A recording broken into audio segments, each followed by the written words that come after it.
All right, welcome back to Rust Replay. This is our last podcast before Ravens football is finally back in an actual real way, or I guess if you don't think the preseason is real, we still have a ways to go. But I think the preseason is real, and not only because the Ravens are extremely undefeated in the preseason. Joining me, as always, is Ronald Toothe, my co-host, and with us is our good friend Chris Schisler. Chris, great to have you back on the pod. Yeah, man, it's good to be here. Always good to talk Ravens football. So let's go. And before we get into too much ball, I do want to shout out Ron for a quick congratulations. Landed a new job this week. So a little bit of a celebratory podcast we're doing as well. Nice way to Woo! kick off the football season. Cheers to that, my brother. I appreciate you. It's a real good omen going into football. It's a real good vibes all around. Proud of you, dude. Yeah. Yeah, so with just a few days left before the Ravens' first preseason game against the Tennessee Titans, which is probably our biggest non-AFC North rival at this point, what are you most looking for in this first preseason game? What kind of things are you looking to stand out the most for the Ravens? So for me, first and foremost, not only is it how the receivers play, but who is going to play. You know, we've got all these injuries we're talking about now, and we'll kind of cover those a little after. But just to kind of quickly recap, Bailey Gaither left practice today. No Devin Williams. James Prochet wasn't there. You know, Bateman's not going to play in that game. So it's going to be really interesting. It's probably going to be a lot of Shamar Bridges, maybe some Jalen Moore. But a lot of guys are going to really have a chance to make a big mark. And to your point, against a team that we are not very fond of. So it might mean just a little more for those guys. And that's going to be really interesting to see. Chris, what are you going to be watching? Yeah, going on Ron's point, it feels weird playing the Titans in the preseason. We don't like them. And like I like playing like some random team like the Lions or something. Like just don't give me a team I have an emotional interest in beating, especially in a game that I shouldn't care the outcome of. But the process really matters, and I really want to see the offensive line. I mean, you're going to be without Tyler Linderbaum. I want to see who plays at left tackle and how much they play. I want to see who plays at left guard and how much they play.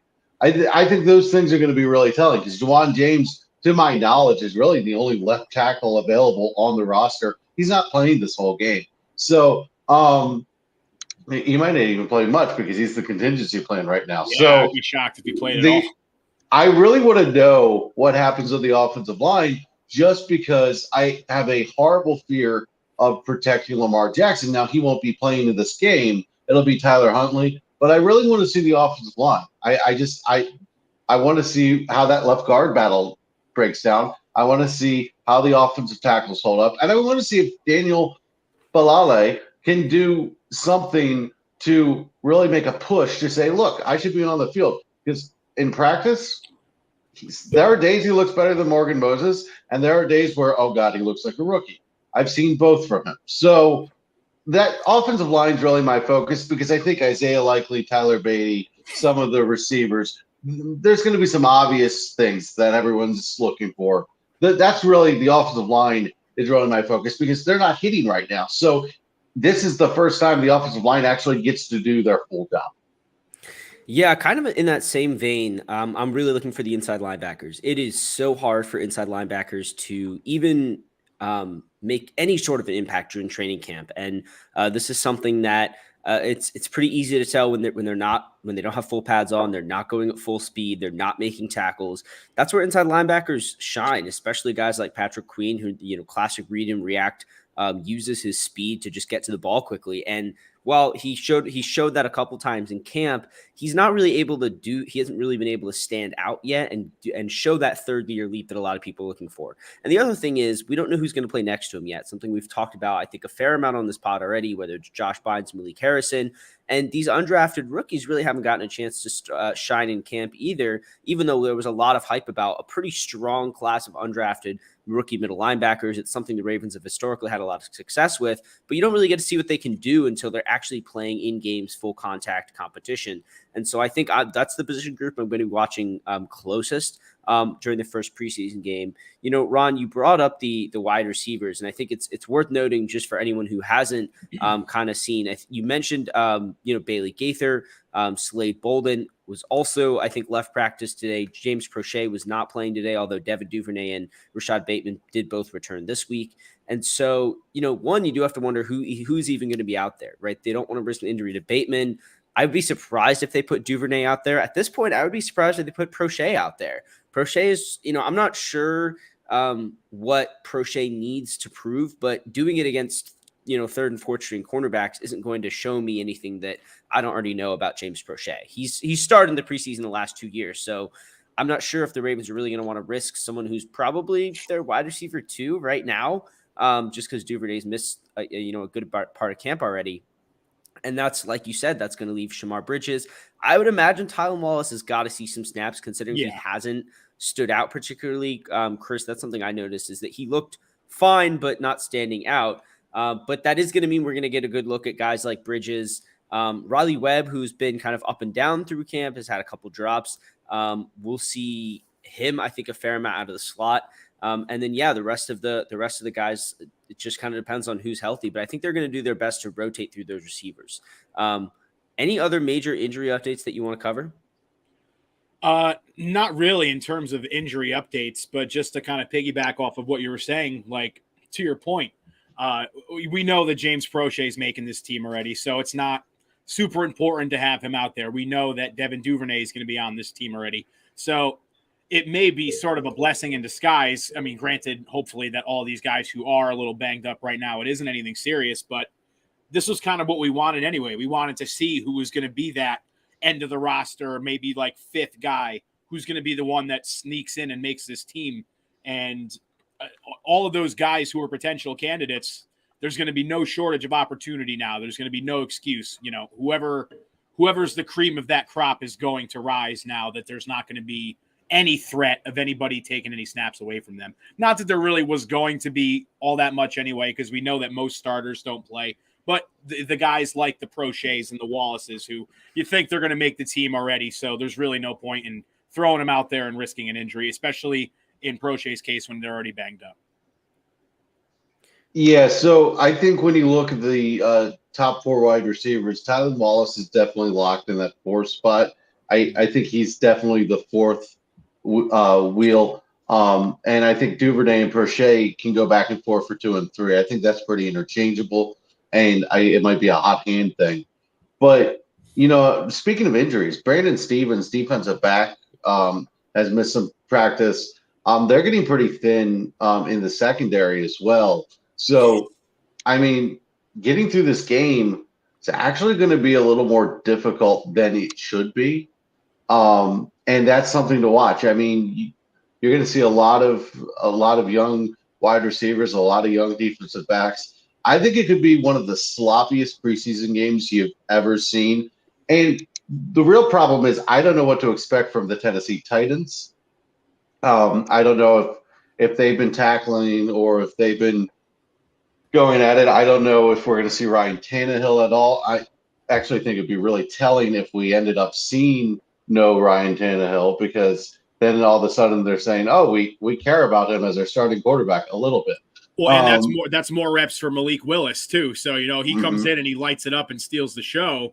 Then we may be talking about something completely different after this. Yeah, I mean, I don't think there's any way Tannehill plays on Thursday. I mean, it's going to be the standard around the league, if it's not completely already, to sit your quarterbacks, because, and again, the preseason, it's about 2 things. It's about staying healthy, and it's about figuring out what your roster overall looks like. It's not really about figuring out what the top end of your roster looks like, your stars. That more or less going in. And I think the Ravens, you bring up a good point, Chris, just getting through the preseason healthy is a serious goal for the Ravens this year. We all remember last year, we all remember the injuries, and we already kind of had that feeling start to creep back. Vince Beagle's Achilles after a strong camp, not a major player, but at a very thin position. And then people were starting to freak out over Tyler Linderbaum, partially because Mike Garofalo and Ian Rappaport got on NFL Network, and we're talking about it being a Liz Frank. And it's tough to really judge like what the injury is. Like I kind of don't believe that Harbaugh is going to come outright and say it's not a Liz Frank to the media several times and just outright lie like that if he knows it is a Lisfranc. So I think it's possible, A, they're not 100% sure yet, or B, that it is just another ligament in the foot and it's a more minor injury. I will say when he went down, it didn't look like a major injury. It looked like he kind of got stepped on and and his foot rolled over or something like that. And so, that's just kind of we'll see. And I think it's important not, start losing our heads over it when, man, I mean, Rappaport's been kind of off on 2 in a row, which is weird because it's a weird thing. So far this year. Yeah. And I hope that he continues to overestimate the Ravens injury situation and the players come back sooner. I guess I don't even really know what to make of it otherwise, other than just stay calm and don't worry about, going to, I don't know, lose our minds over trading Hollywood Brown for a rookie center who's not going to play. It's just we're not even close to there yet. It's osmosis, though. It's osmosis. Rappaport hung out with Jason Lockenfora, and things happen. Yeah, and so the other thing I think we talk about the preseason, we love to talk about standouts, and I think before we get into talking about a lot of the training camp standouts, I want to throw a quick caveat in there, which is what we said earlier, right? Teams are, trying to figure out who's going to make a roster, much less who's going to fit perfectly into the team on a game-to-game basis in the regular season. And I think that particularly about the wide receivers for the Ravens, even if a guy looks really good in the preseason, I don't think he's necessarily going to be a standout in the regular season. I think that is probably the thing fans are most victim to, is getting really excited about wide receivers in the preseason because it's easy to stand out. But I think there's kind of a couple things to note. One, like we said, they're playing against much lower competition. The other thing is Greg Roman's not trying to show off everything the Ravens offense has, and they're still putting together this Ravens defense under Mike McDonald. And so those are just a few caveats I want to throw out before we started jumping into some of the preseason standouts. But now that I have said that, of the starters, of the guys of the players, that we know are going to play regularly for the Ravens this season, who's looked the best or who have you heard the most hype about in the training camp so far this season? So I guess I'll start since I've been at camp. I know we've been kind of going the other way. No, yeah, I got you. So Rashad Bateman looks awesome. James Prochet looks really smooth. So the receivers are giving me some hope. Isaiah Likely, I think John Harbaugh called him a baby Mark Andrews. That's exactly what he looks like. He doesn't look like a rookie. He's very smooth out there. I know, Ron. I know. I have to say it every time. I do. I bow to your likely prognosis. So I will say that defensively, I think a lot has been made about Kyle Hamilton in that stadium practice, but he's looked pretty solid.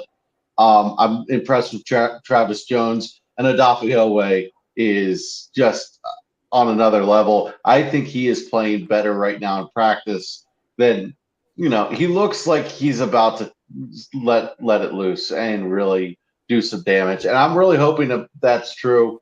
So those are kind of my standouts. James Prochet, Rashad Bateman are really stealing the show, and Isaiah Likely and Tyler Beatty are also doing a lot. And I'll pull in one more. Justice Hill, he might be the most consistent running back at camp. So, I've been pretty impressed with those guys so far. Yeah, so I'll throw out a few of my own. James Prochet is, the first one that comes to mind, which isn't surprising. I've raved about him in multiple of the training camp recap podcasts. I mean, he really impresses me. And a couple of the other names you said, Isaiah Likely is as advertised as Ron has advertised him for so long on this podcast. He is that guy. And I was, he got so much hype coming into camp that I was not expecting him to be actually as good as he was once I saw him in person. So that day-to-day consistency is important. A couple other guys I want to highlight. You mentioned Justice Hill, easily the best pass catching back of this group right now. And I think that is going to keep him on the field. He's a solid third down back, special teams. There's no doubt in my mind he makes this roster and contributes early in the season. He's kind of been a depth chart victim the first few, in his first 2 years, then obviously lost last season. And so I think with a chance this year, I think he'll show us what he's got. Some other guys who are standing out. You mentioned Oweh, who absolutely looks like, that elite pass rusher, athletic freak we drafted him to be, and is just flying off the edge on every snap. I think there's a sense where he's very dialed in and motivated as kind of a young leader of this defense in a way. Another guy is Brent Urban. And I actually got to ask John Harbaugh about this, about Urban being like one of those veteran returning guys. They always have those guys over the last, in Harbaugh's tenure, they've always had guys come back from other teams. Josh Bynes, Pernell McPhee. I'm sure there's a couple other I'm not thinking of right now. But, guys that leave the Ravens and always come back and kind of do their best work here. And Urban looks like that guy. He is just absolute a very core part of the group, our defensive line group already. It seems like he's back at home, and he's just in the backfield. I think in the backfield a lot on the run plays. I haven't seen a lot of interior pass rush opportunities or production during camp, but I will say that Urban is just looking like a very, very reinvigorated player from the last few seasons. Yeah, and it's great to see too. It's kind of tough because he left and then he went to Dallas and Chicago, and he was never really able to put it together anywhere else the way that he kind of showed flashes in Baltimore. So it's entirely possible that, like you were saying before, that return to Baltimore just sort of reinvigorates him, gives him that breath of fresh air to kind of maybe pick up where he left off. Injuries be damned and all the other things that he dealt with when he left here. For me personally, though, the one, and you guys pretty much covered them all, but I'll just go a little more in depth on Travis Jones, because it's so awesome to see not only how much of a standout he's been, but how much Michael Pierce has sort of taken to him, sort of like a Jedi Padawan thing. It's like every single time that Michael Pierce is on the when talking to the media on the stand, doing the pressers, whatever, everyone asks him is about Travis Jones. And he never gets upset about it. He's never he's fully embracing that, being the mentor to Travis Jones.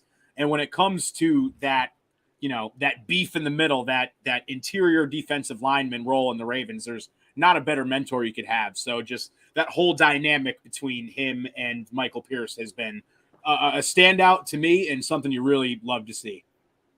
Yeah, it makes you feel really good about just the general state of the defense. I think that's the thing I feel the best at, is just where the defense is. Yes, I think the edge rushing, pass rush in general is a little thin, and I think that's something they'll address before the season starts. I'd be very surprised if they didn't sign, they got to check on all these guys' health, but, Trey Flowers, Everson Griffin, D Ford, they're guys who can produce. They're out there who, have just not been in the best situations the last few years. I mean, Griffin has been consistent for freaking 10 years, so I wouldn't mind signing him. But the defense just feels really solid. Moving on to some of the bubble guys. Chris, who are some guys who are kind of on the roster bubble who you think are kind of pushing for a spot on the team? Well, I look at the inside linebacker spot, and I think Christian Welsh is making it hard to cut him. I think, no one's got a huge standout at inside linebacker, and he at special teams value. Josh Oliver is a tight end that plays incredibly solidly. There's nothing that Josh Oliver does that isn't solid. That's why I always use the word solid for Josh Oliver. And, I think those are two real ones that stand out to me. So, yeah, those are the two that came into my mind right now. Josh Oliver roster math is going to be interesting. I don't know how you get rid of him, but when you have Charlie Kohler waiting to come back, I don't know. It makes it really interesting because, you'd kind of expect them to want to carry 4, obviously, but when you get to 5, do you carry 5 tight ends? Because I think he hasn't been lighting the world on fire by any means, but I feel like Oliver has showed enough in this camp and just kind of in small doses last year where I feel like he deserves to be a tight end 3 on some team somewhere. So I know the practice squad rules are all different now since COVID, and you could have as many age and all that stuff. So I'm sure that's probably they would like to keep him around, but I don't know how that's going to shake out, because it doesn't look like Kolar is going to be around for the beginning, but he's obviously, he was a high pick. He's obviously a guy they have a lot of plans for, along with Likely. So that's just, that's one of the more up in the air situations going on right now for sure. Yeah, I think one of the things with with Kolar is I could just see him starting the season on the PUP list just because he's going to have this surgery. I think the other thing is he could just start. I mean, depending on I don't know exactly how all the rules work, especially or exactly how sports hernia surgery works, but I think it's possible that they end up just putting him in IR, PUP, whatever to start the season to carry Oliver and carry all those tight ends. I think a few other guys who've been standing out. David Vereen, the cornerback, is a guy who's just looked really sharp in camp. Like Good effort. Yes, he is not competing against the cream of the crop when it comes to our wide receivers. But like you said, Chris, it's the effort. And, for these defensive backs, especially in Baltimore, it is really about, wanting it more. That is kind of a hallmark of a lot of our kind of grittier defensive backs over the years. And I think Faria just has a shot to hang on to at least a practice squad spot. It might be hard for him to make this roster with, I think, 5, probably 6 guys very clearly in front of him from Marlon, Marcus Peters. You've got Fuller, Stevens, and the 2 rookies. Seems like there's probably 6 guys that are tough for him to actually beat out. But you can never have enough defensive backs. Stevens is kind of a safety anyway. So I think that roster math is going to be the toughest because you've got guys like Tony Jefferson, who I feel like has to make this roster. But then you've also got like some younger guys like Geno Stone. Ardarius Washington is still trying to make his way back from last year's foot injury. I think that's the other area where the roster math is going to get really complicated too, is the defensive backs. And I just wouldn't be shocked if this team ended up just saying, look, at the beginning of the season, we're just going to get our best 11 out there. And that's going to mean a lot of defensive backs. And so maybe before Bowserson or Jabo come back, they're going to be doing a lot of nickel and dime sets, way more than we'd even expect, because you just got to get your best players out there on the field, especially when you've got guys who are they need to be playing. Hamilton and Clark both need to be playing, for example. So I think that's where the roster math's going to get tough. Especially, and to your point about how we may be seeing more like dime looks and stuff, especially with all those questions that we have been talking about the middle linebacker position and that number 2.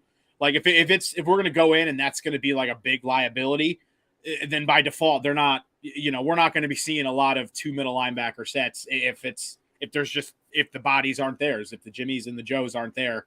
So expect to see that a lot in terms of having a lot of defensive backs in the field. Another one though that and Chris kind of addressed it before is the running backs.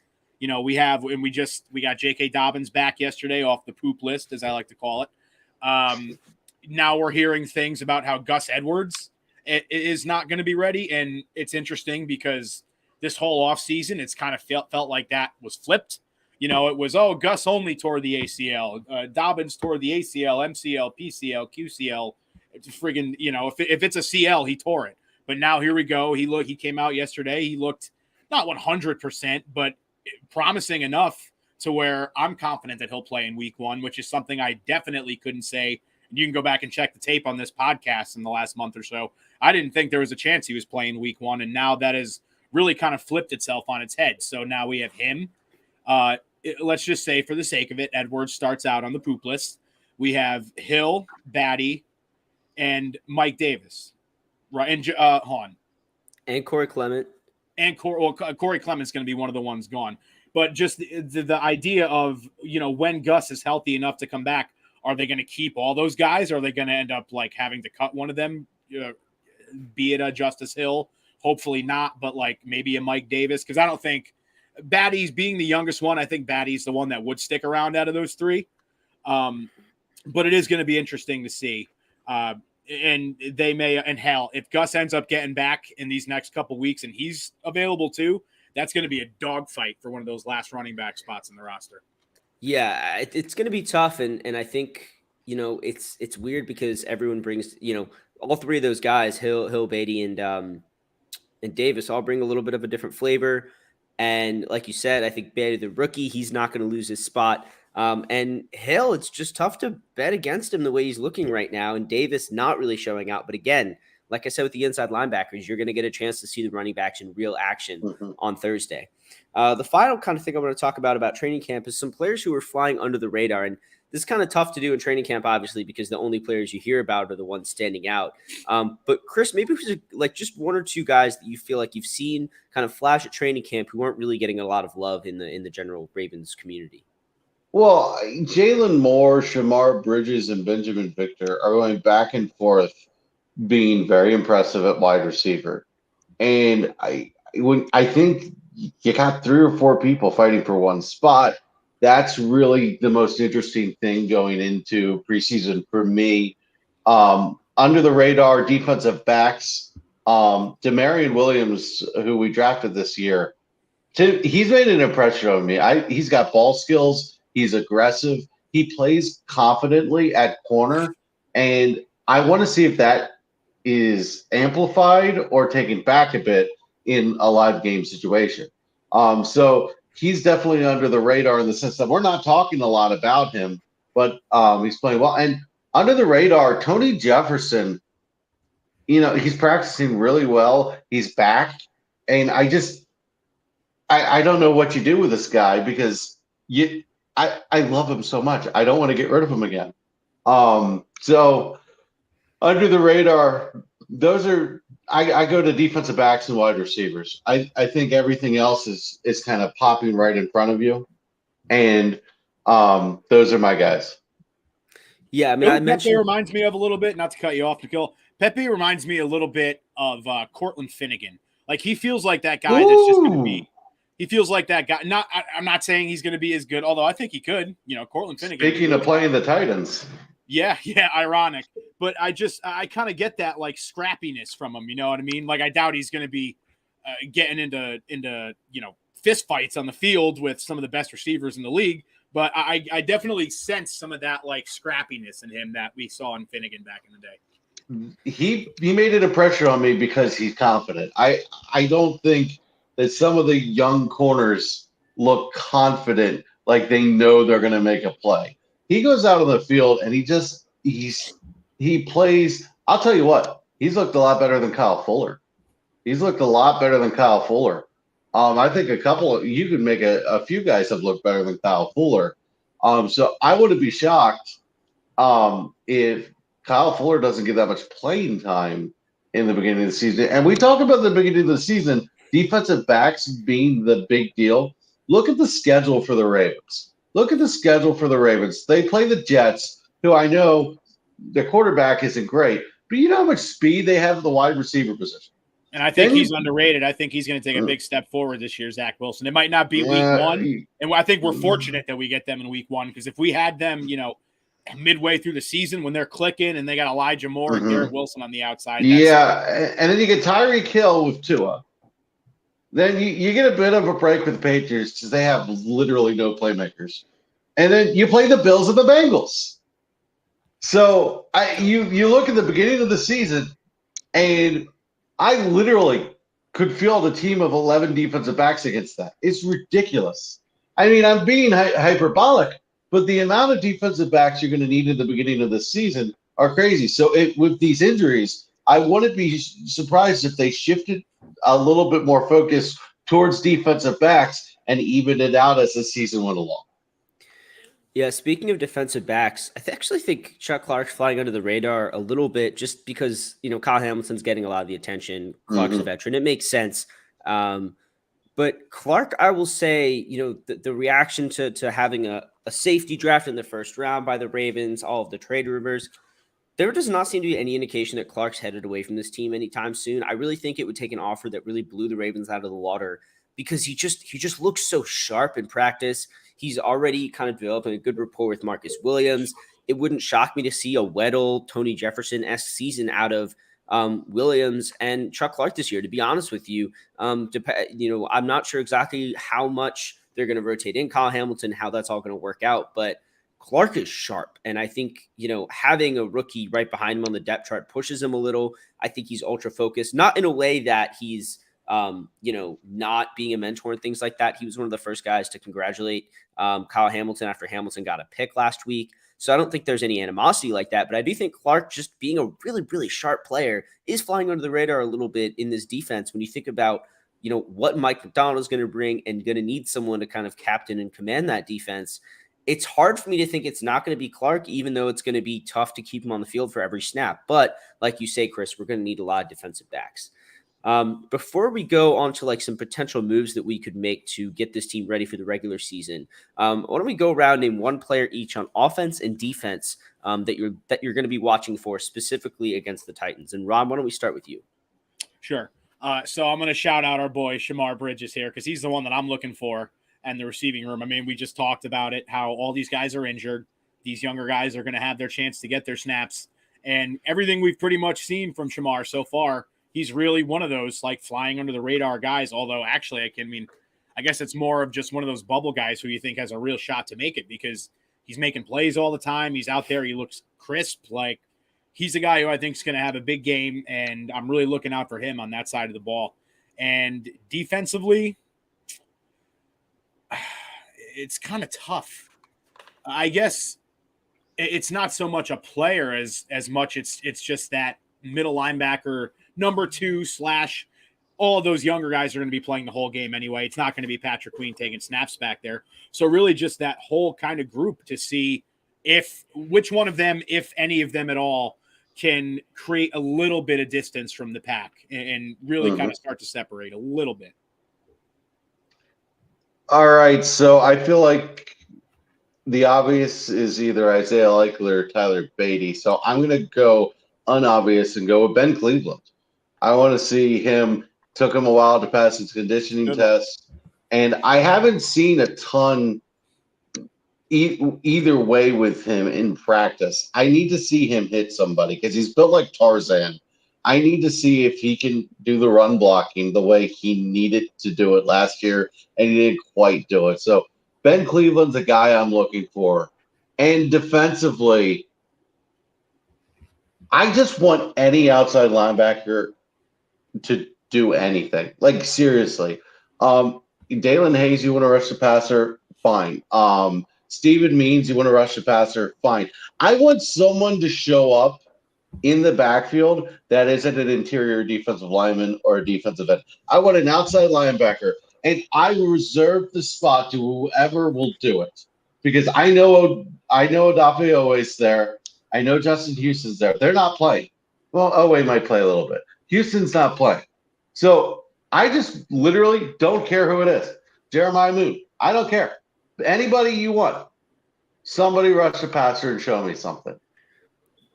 Yeah, so I think I'm going to be watching Jalen Moore on offense the closest. I think he's the 5th receiver right now, partially because he's been on the practice squad for 2 years.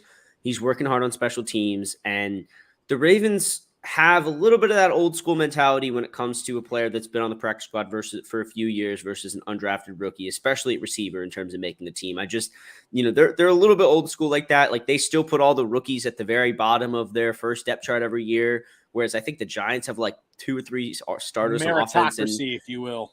Yeah. And so, I just think as a result, the way the Ravens do things, Jalen Moore he's put in the time. He paid his dues. And I think that if their strategy going into the season is we have our top 4, maybe we give a roster spot to 1, and we'll activate the others as we see fit, as we think they're doing in practice throughout the season. I think that's the most likely case, and I'm really looking for Moore to kind of step up and seize it. I think it is his for the taking if he can just grab it. On the defensive side of the ball, I'm with you, Chris. I'm looking for those. I'm looking for those outside linebackers, but I'm looking for the interior more than anything else. Broderick Washington, Justin Matabuke, who I'm not sure how much he'd play, but however much he does play, I'm not sure even if Urban would play at all. And obviously Travis Jones, the rookie, can they blow up some plays from the interior? Because I think that is the Ravens' best chance of getting some pressure early in the season at this point. Without purely just relying on Houston and Owe to win one-on-ones on the outside. They need some guys in the middle to blow up some plays. And that may come in the form of, some of those stunts and looped blitzes that we saw from Wake Martindale last year. It wouldn't shock me to see McDonald bring out more simulated pressures early on, but that is going to take a lot of strength in the trenches for Broderick Washington or Matabuke or Travis Jones to take up the attention of 2 or 3 blockers in order to free up someone else. And so I'm really looking for them to kind of start to make that impression early on so that hopefully by the time the regular season rolls around, we can manufacture more one-on-one opportunities for Houston and Owe because they were both double teamed a lot last year. So I'd say that's probably what I'm looking forward to most. But speaking of the edge rush, I think that's kind of the move I would make at this point. I'm not sure there's any one area of this team that I'm desperate to improve. Ron, any thoughts on what move you might make at this point to get the Ravens ready for the regular season roster wise? Well, it's probably going to sound a little redundant because I actually mentioned this on our last show, literally. And it's very ironic that it just kind of was finally stamped today. And that's Roquan Smith trying to get his way out of Chicago. I mean, I said in our last show, we desperately need that. I say we desperately need that number 2. He would instantly be our number 1, but probably one. You can make the case for him being the best middle linebacker in football. And while, yes, people will say, oh, what are you going to trade for a 1-year rental? Yeah.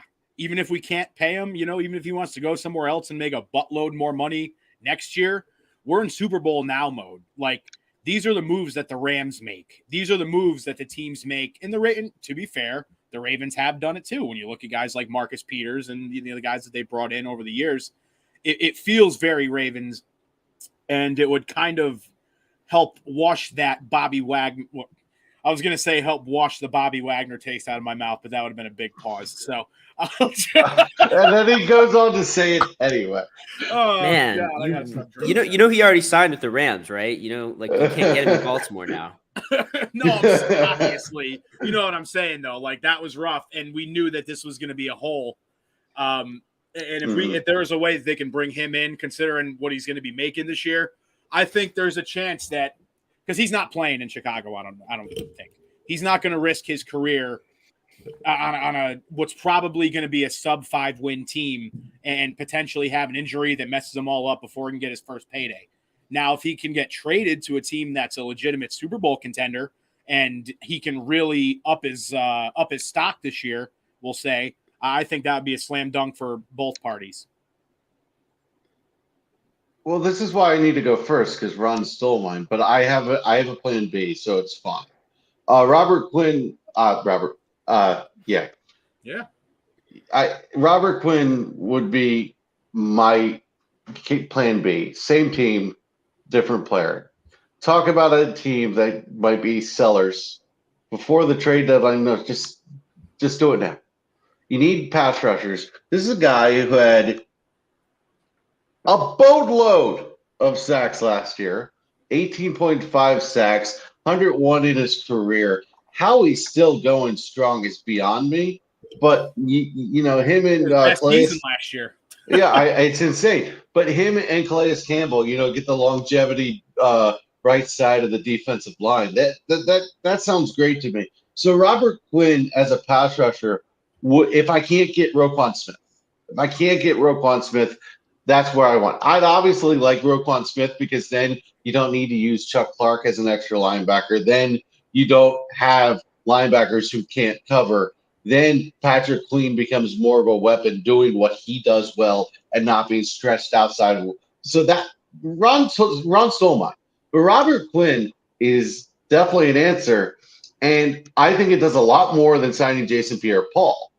I'll take Jason Pierre-Paul. With the Ravens, you always have to have consolation prizes in mind because also there's only so much cap space they're going to have. So they have to keep that in. But, dude, you can get creative.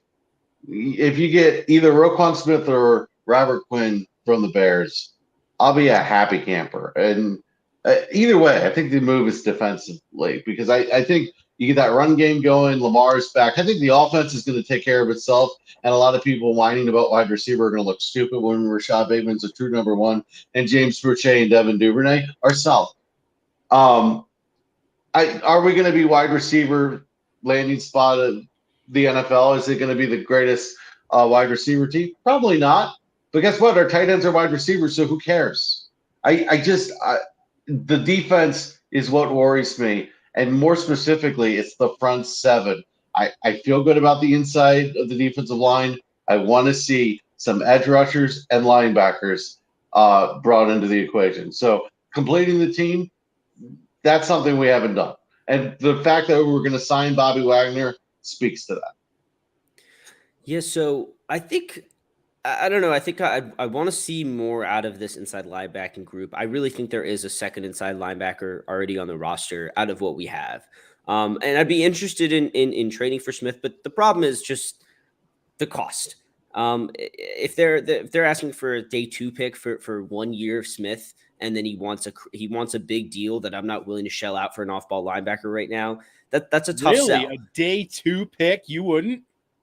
For You for 1 tell year of him? Yeah. a Oh, second yeah. round pick. I'm sending it right now. Sign me I up. don't know if I pull that. I don't know if I pull that trigger for 1 year of control on a player who, in his position at his age, the production goes down steeply. And if we're not going to extend him, which I don't think is a good idea for how much he wants, I don't see the value in trading for that. And I don't think I'd be very surprised if DeCosta traded for a player, all pro, that he doesn't want to extend, who's as young as Smith is. Well, Right. he does have And a thing so about 5th round picks. if I'm just they saying.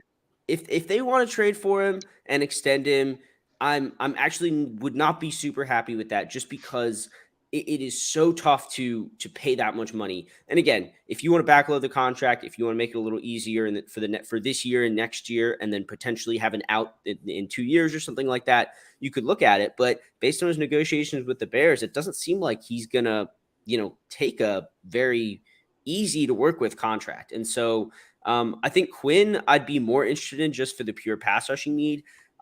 But I might just be a cheap bastard, because I don't want to shell out draft picks for some of these guys right now, where I'm not 100% sure that we need an inside linebacker. I think we do need an edge rusher, which is why I'm more okay with Quinn. But I'm just going to wait to see what other teams spit out at the end of the roster churn.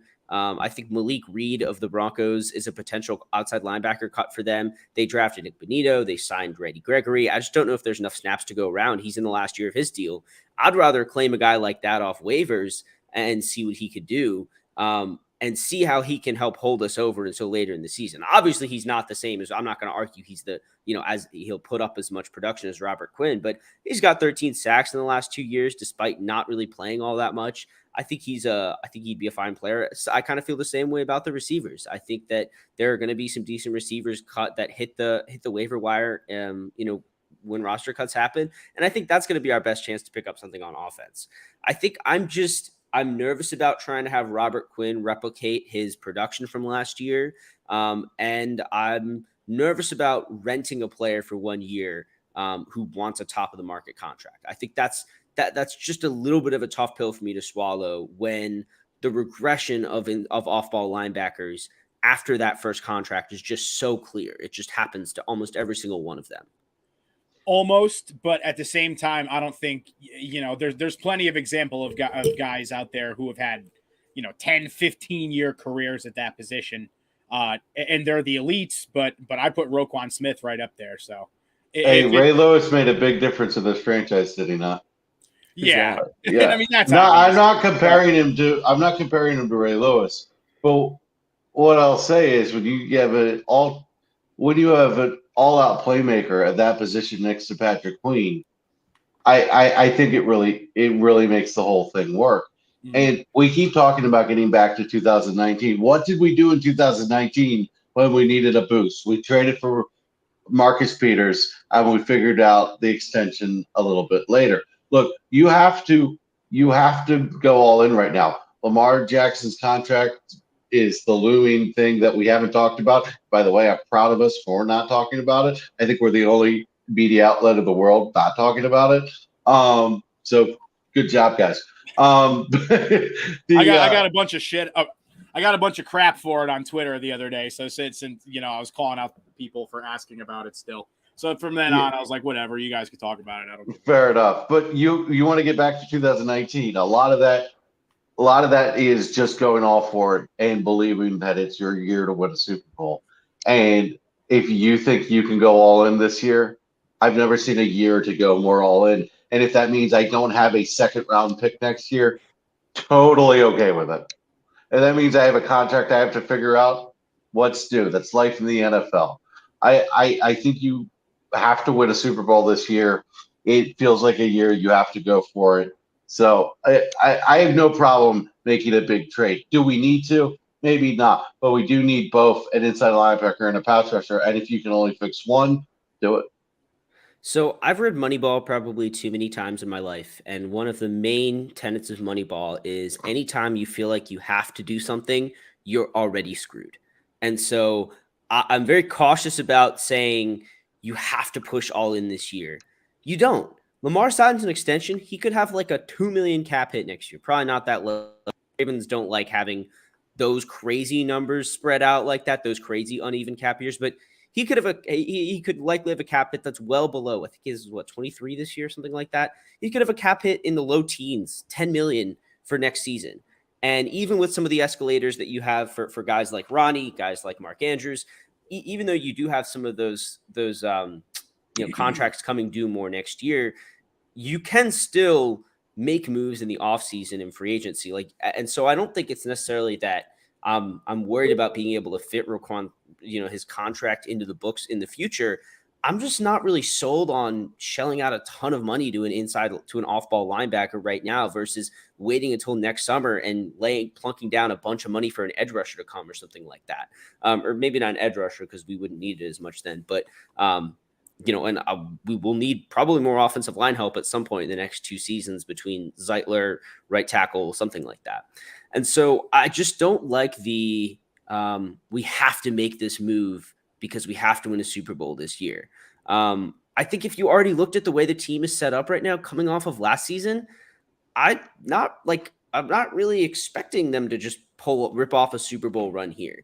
They have an easier schedule. They have a lot of, circumstances in place for them to do it, but they have so many guys coming off of major injuries. They're not going to have 2 of their best pass rushers back until at least October, if not much later in the season.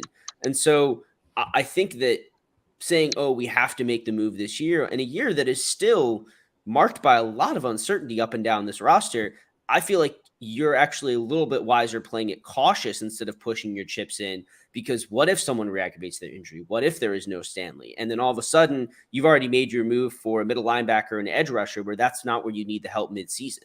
So I think with the injury doubts that surround the team, I think I'm a little more cautious in making a splashy trade right now because I want to save my draft capital in case I need to make that trade in October for a cornerback or whoever.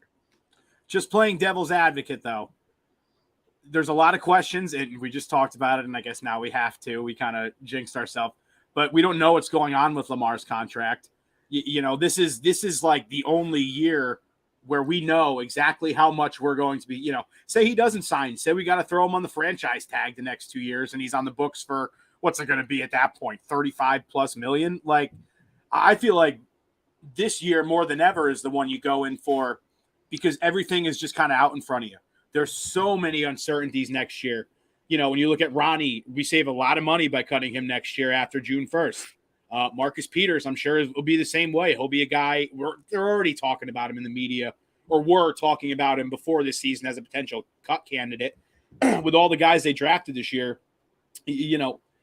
next year might be that year where there's, you pay Lamar Jackson and there's a little bit of that turnover in terms of the cornerstones like the Ronnies and the Peters and those guys. So I feel like this is the year. It's like, the soldiers are back. Everybody's coming back from injury. If you can make that move for a day 2 pick, and again, I'm not trading a first round pick for the guy, but I'm not missing out on a guy like that who could potentially put them over the edge for a Super Bowl. Just because it's like, oh, I don't want to miss out the chance to maybe draft Ben Cleveland again. You know what I mean? Yes and no. I do think that with when it comes to evaluating potential cap casualties and stuff next year, there's a chance they could free up a lot of money. I also think when it comes to Lamar, and again, like Chris said, I don't want to belabor this, but he's not going anywhere. The only way Lamar Jackson leaves Baltimore is if he decides he does not want to play for this team anymore, period. And that's just not the case. The Ravens are going to pay him. I've said this 1,000 times. They paid Joe Flacco. Joseph Flacco was handed an absurd amount of money from this football team. Well, it's like what you said. They had to. Yeah, but they're going. But I think with Lamar, they already know they're going to. I think there's a difference between had to and want to. I think I think with Joe, there was a sense of I would rather have Joe than be in QB purgatory. And with Lamar, it's the same way, except even more so because I'd rather have an elite quarterback than no quarterback. And when you think about how much they've committed to building their team around Lamar, how much that they've committed to even going away from what they arguably should be doing when it comes to keeping up with the league's offensive trends in general, and just saying, look, we're committing to Lamar. They're not just doing that to let him walk at some point. The only way he leaves is if he says, I don't want to play in Baltimore for any amount of money. I think at the end of the day, he's going to get the biggest contract in NFL history next March. That's my official prediction, because I'm not sure if they get it done. I'm not sure if they get it done this year. I think the Ravens are probably still a little bit low on the lower end. They probably don't want to guarantee as much money. And I think Lamar's going to have a good enough season to come back and basically say, look, remember that deal we discussed at the beginning of last season? I want that plus 2% more or something like that. And he's probably going to have earned it. And so I just think that the Ravens can solve the Lamar Jackson issue, I think, a lot easier than people think. I just don't think Lamar or the Ravens are as crazy pressed about it as everyone else is. So I'll leave it at that when it comes to contract stuff. But and it's tough. I don't know enough about Smith to say. I think some of the things I've been reading about his having a couple really good years. He's been really good the last 2 years, but some of his advanced stats, some of the on-field tracking metrics have started to step back. And I think that it's the classic Belichick. I think the Ravens have said this before too. You want to move on from a guy a year too early rather than a year too late. Yeah. And with off-ball linebackers, that's my big concern. I actually think I'd probably be more into trading for Quinn at this point and doing it for the rental for a year. I will do either one happily. And pushing my chips in that respect. Isn't Robbie Quinn? He's a free agent, isn't he? No, he's with the Rams. Still on the team. Oh wow. No, the Bears. I said the Rams. I meant the Bears. They got to trade him. And so, and I think with Smith, if I get Smith, I'm saying, okay, I've got my inside linebacker, which I'm fine if it comes to it and we want to trade for and extend Smith and ultimately move on from Queen. I guess I don't know enough about Smith to really say, but sure, Smith is very, very good. Ultimately, that would be the move too. You'd have to imagine. Right. And I'd be fine with that, but they got to commit to doing that. So the trade has to come with an extension, and he wants to reset the market for his position. And I'm not sure how many times we can keep doing that for people and not start losing money and not start just being completely screwed with the cap. We did it for Ronnie. We did it for Marlon. We did it for Mark Andrews. We just did it for Tucker. We did it for Tucker. Yeah. Tucker is the only case of have to that I'm ever willing to concede to. When Boswell got the same amount of money and Justin Tucker joked to Harbaugh at practice about, it probably said just all it took was a call to his agent, said, hey, someone's getting more than me. And all it probably took from the agent was a text to DaCosta saying, hey, Justin Tucker Tuck wants another $1 million a year. And Derek DaCosta's like, great, fine, sure. That's the only case of have to take. But while we're talking contracts, I kind of want to bring up the Justin Tucker thing just as to make a point. Justin Tucker was talking after practice the day he signed his contract that it was really easy. They just kind of hashed it out really quickly. And it was, no drama. It was really chill. I kind of get the sense that with the Lamar thing, obviously it's a little more contentious because the money's bigger, the stakes are bigger. It's 10 times the amount of money. No, but I do think we already know the ballpark of the money. No matter what side they go on, the Ravens side or Lamar's side, we already know the ballpark of the money. So they've kind of already earmarked it. I feel like they could really hash this out. And I said it over and over again. If Lamar Jackson had an agent, he would have a contract extension already. I truly believe that.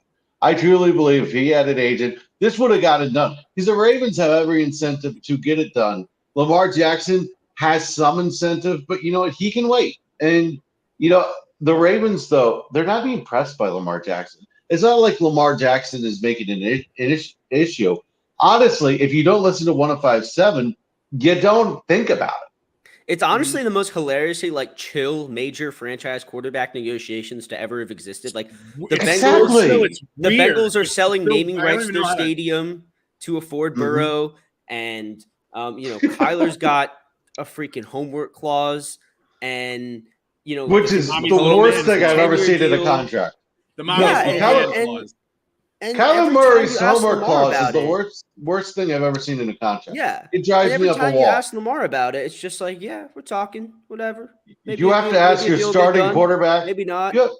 You have to ask your starting quarterback to work. This you have to contractually put work. Did you guys see? Did you guys see It drives me somebody? nuts. Did you guys see? And I'll never be able to remember who it was, but somebody put up like it was this thing that like they went in deep and they were like comparing Kyler Murray's stats like on double XP weekends COD for double Call of XP Duty weekends, compared yeah. to not, and every single one of them had like a substantial drop. I don't know if that's credible or not. Far be it They from should me do the to same care thing with enough Hollywood Brown. to look. Yeah, God, those two, they're going to be an unstoppable tandem on the sticks this year. But like that's the thing with Lamar's negotiations. He is so laid back about it for two reasons. One, he's coached that way. He that's how he presents himself to the media. It's a conscious thing. But the Ravens match that. They're like the thing you have to appreciate is that it seems like they're doing this in good faith. They're doing this with honest negotiation. That doesn't really happen. It's not public. There aren't statements. He's not sitting out of camp. His QB trainer is hanging out at Ravens training camp. That's not normal. And so I think that's why I'm like, look, the Ravens will get this done. I'm not worried about it. It's a question of when. But anyway, now that we kind of went off on that little tangent, we can return back to our regularly scheduled programming, which is Chris's Trivia Corner.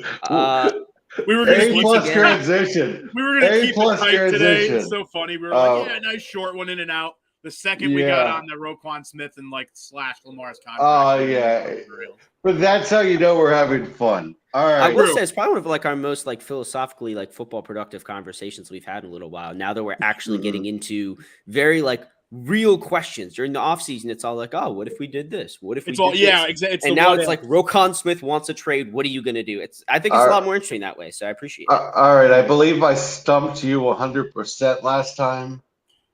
Did you get us 100%? I remember. I was going to say. I feel like one. Okay, I stumped you 90% last time. I'm going for 100% today. So when I make these questions, the goal is fun. I want it to be a fun question that you have to think about for a while. So it takes me a little bit. I spend half the day chewing these up, looking up stats and doing all sorts of stuff. So let's have fun. All right, first question. Who has recovered the most fumbles in Ravens history? I feel like there's a very obvious answer. Me and Nikhil each get two guesses. Yeah, I feel like there's a very obvious answer that can't be right. I'm gonna go Goose with my first guess.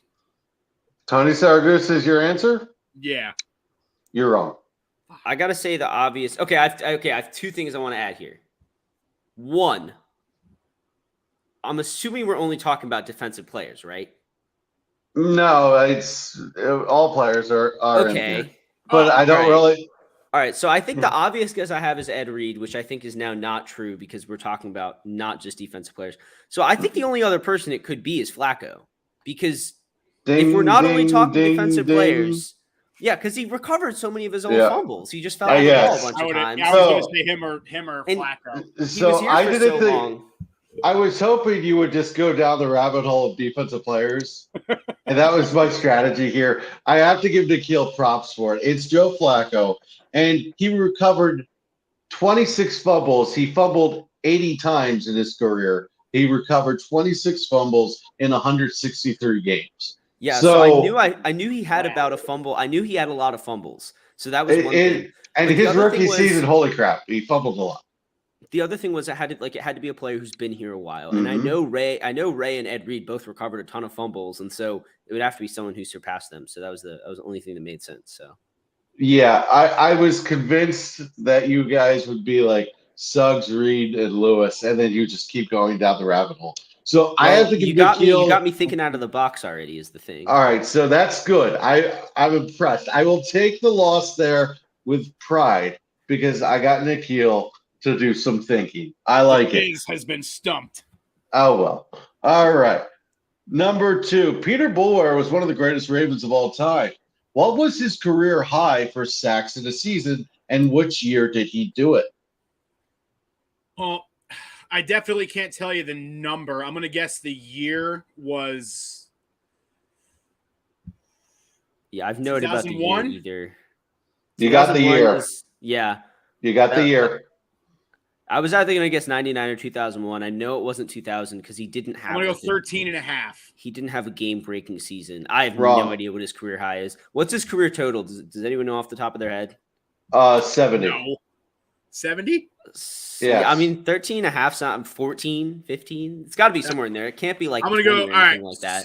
16 and a half. That's my second guess. I'll go with 15. Nikhil is 2 for 2, 15.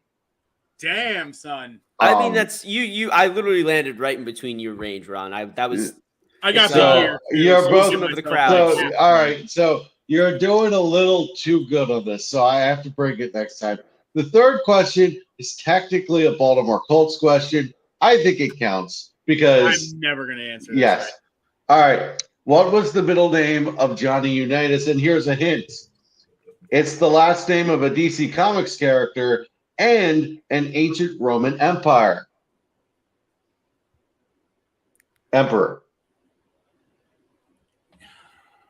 All right, so legit question, legit thing. Like, I was not alive when the Colts left Baltimore. I'm just trying to go now based on like what he said. So it was a Roman emperor and a DC last name, a well-known DC last name. Nero? Or are we talking yes, it's not something that's completely out of left field. Okay. It's not Nero, a Roman emperor? No, a good guess. Nero is a good guess. I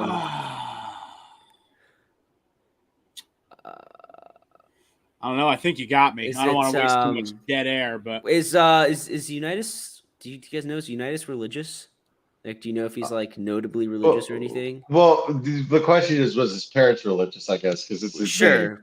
The guess would be Constantine. I'm not sure because like You're that's 3 the for religious 3. Roman emperor. You're 3 for 3. Oh, that's it? Constantine was, yes. That's outrageous. Wait, dude. what was it? Okay, I'm not Constantine. 3 for 3. I'm 2 for 3. The 15 sacks does not count. Okay. So my last trivia session was much more fun for me because you guys were going all over the place. And this one was a little too logical, I think. So I learned something. I can't use logic in this because then you'll figure it out. Well, I mean, when you tell me you're trying to stump me, I start thinking I start thinking as far out as I can and gradually come in. So I have to say these are obvious answers, guys. Wink, wink. I mean, in fairness, you did ask the former Latin nerd about Roman emperors. I know ladies are beating down my door for the Latin. Well, it's actually funny. It's actually funny because I wrote it like the question as a DC Comics character, and I'm thinking, okay, that one's for Ron. He'll get that one. And is there a DC Comics character named Constantine? I assume there is. Yeah, John Constantine.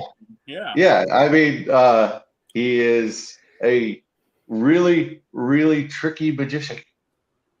Much like warlock. Johnny Unitas. They both had an "I don't give a fuck, I'll do what I want" attitude. Johnny Unitas didn't like coaches. He didn't like coaches. Didn't like being told what to do. He was a bit of a rebel. Had the same look forever. Kept the crew cut forever. When's the last time John Constantine has ever changed a thing? Never. So, while personality, don't think they're in the same hemisphere. Core things, it actually is weirdly works.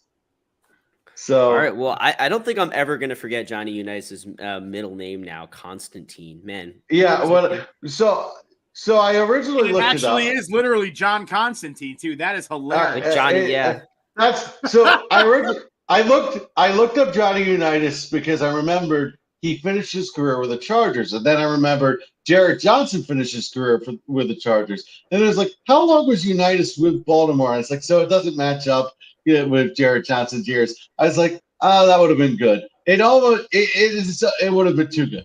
The Jarrett Johnson Johnny Unitas parallel was going to be the question.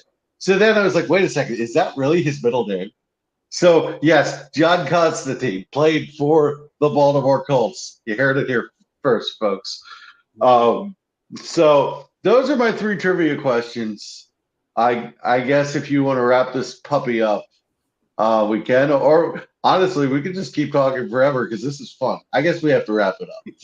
We probably should wrap it up at least on air for now. But Chris, those were good. We're definitely gonna have you back for another trivia corner. I'll have to do some studying again next time. But yeah, any final thoughts? I mean, we've got a preseason game on Thursday. That's pretty much what we're all building towards. Chris, you plan to be there? Oh no, I not gonna go to the game, but I will very much enjoy it. I'm gonna be there with a notebook. I'm gonna be sitting in the stands like a crazy person taking notes. He's gonna be very the excited. I thought about buying a ticket to the game just to do that, to be honest with you, but I decided not to because it's my only day off of the week, and it's just like a chill day with football at the end. I'm just gonna watch it on TV. In regular season, I want to be there. Preseason. Sounds great. Well, I mean, I love the preseason, so make sure you're looking out for me. I'll be up in the nosebleeds, trying to get the eagle eye or the bird's eye view of Raven's eye view of everything that's going on. And yeah, we'll have a good report for you. We're going to be coming back in about a week. We're going to try and get an episode out to you before the Ravens have their first round of cuts on August 16th, cutting the 90-man roster down to 85. So look out for that. And thanks so much for tuning in, as always. Peace.